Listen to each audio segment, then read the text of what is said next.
Guess what, guys? I've got a new Bissell vacuum. This one is the Lift-off Baggers. I've always wanted one since the 2000s, and I finally got one. And I've also got another new vacuum as well. It's the Henry, well, I wanted the Henry Allergy, but this is the next best thing. Henry Clean Air. I think this is better than the Henry Allergy, so yeah, we got that as well. But today, we're just going to be looking at the Bissell Lift-off.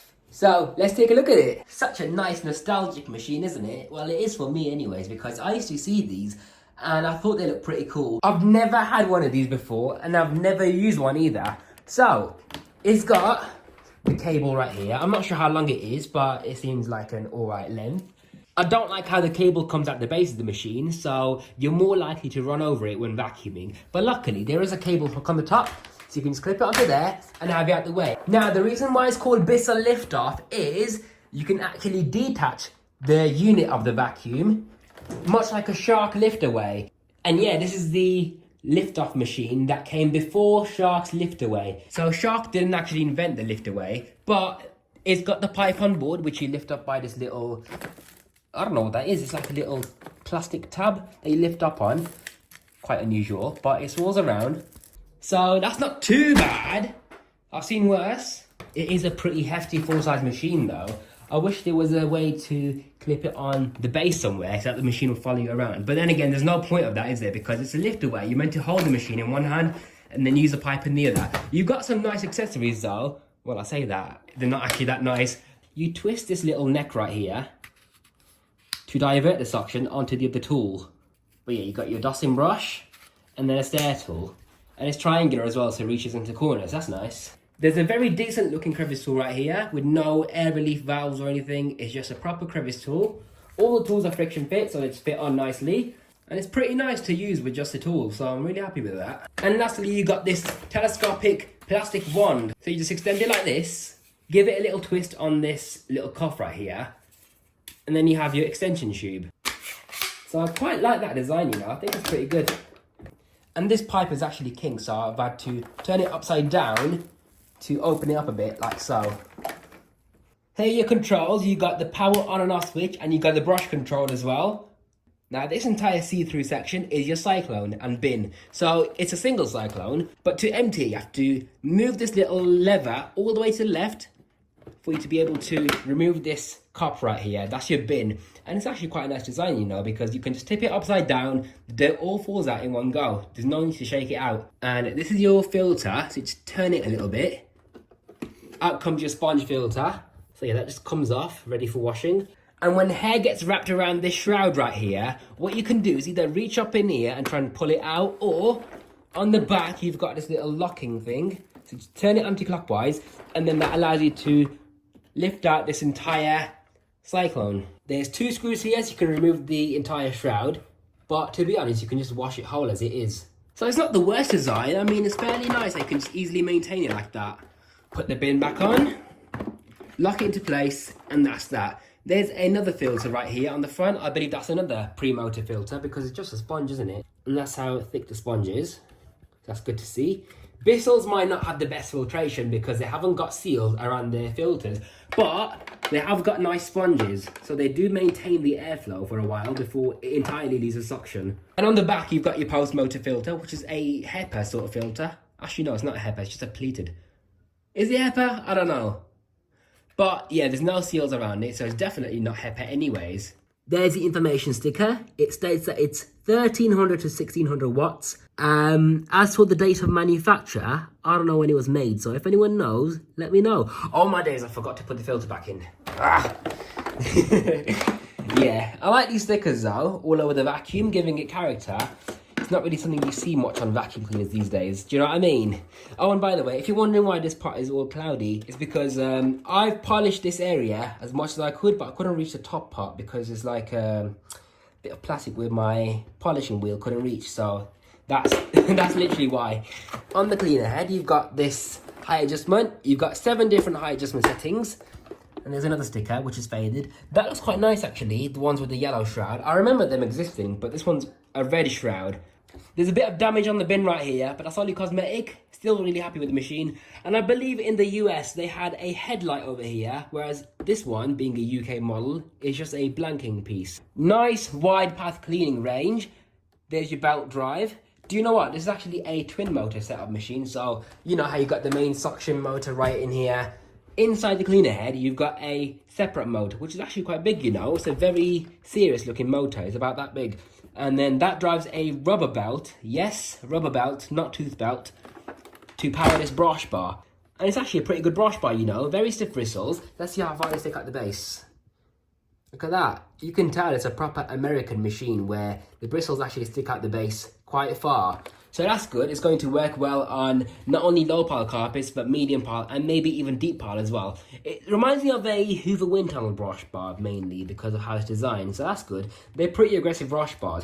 This is your height adjustment wheel, which moves up and down depending on what carpet height you got it on. And to remove the sole plate, you got 1, 2, 3, 4, 5, 6 screws in total. There's a plug right here which connects to the base of the machine, which is where it delivers power to the brush bar motor, and that's how it gets its power. But yeah, if you find this machine really heavy, what I like about this is you can just detach it like so, carry it in one hand, and then carry the chassis in the other. It becomes quite lightweight that way. That's the 2000s for you.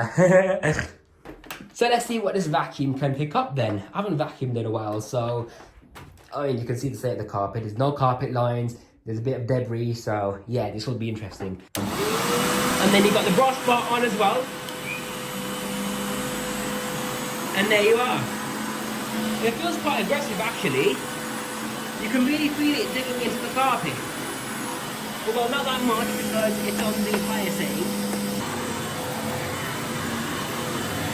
This is nice, I like that. All the carpet lines. It feels nice to use. It looks like a bulky machine, but it doesn't feel like it in use.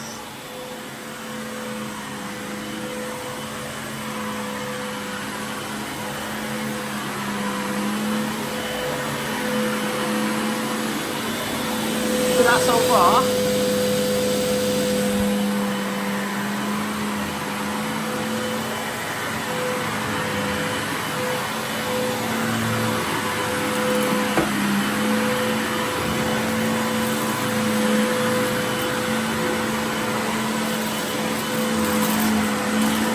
Can you hear that crunch? It's definitely picking up.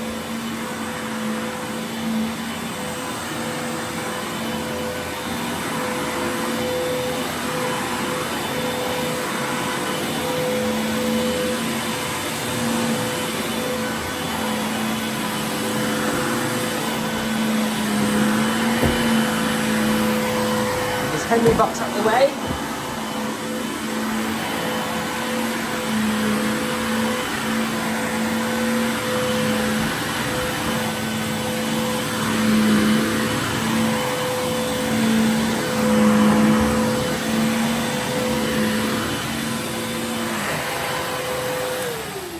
And let's see what we picked up from this room.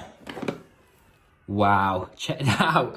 You know what, Bissells can be whatever you want to call them, yeah? But one thing for sure is that they have pretty good aggressive brush bars that actually really do pull the dirt out of the carpet. So if you take a look at this, that's a substantial amount of grit that was hidden inside the carpet. It's mainly grit actually, bit of fluff, yeah, but the amount of fine dust and grit that's actually been collected, pretty impressive. I'm really happy with this machine. So yeah, oh, do you know what?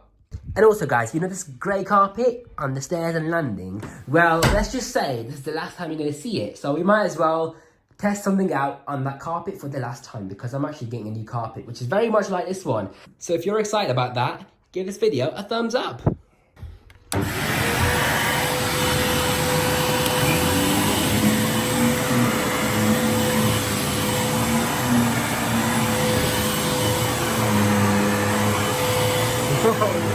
That's brilliant.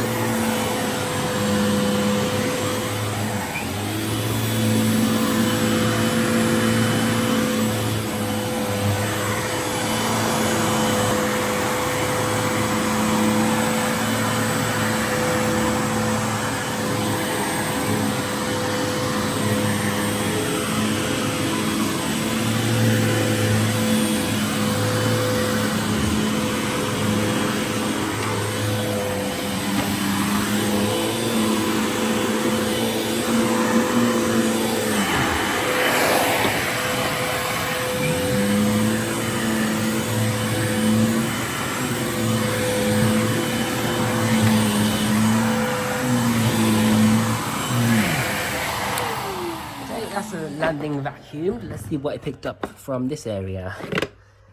Lots of fluff, a bit of grit as well. Let's empty it out on the floor right here next to the first result. Okay, so yeah, a bit more fluff than the first time. Overall, I'm really happy with the Bissell. Oh, I forgot the suction test. Let's see what that does on the suction gauge. Hold on.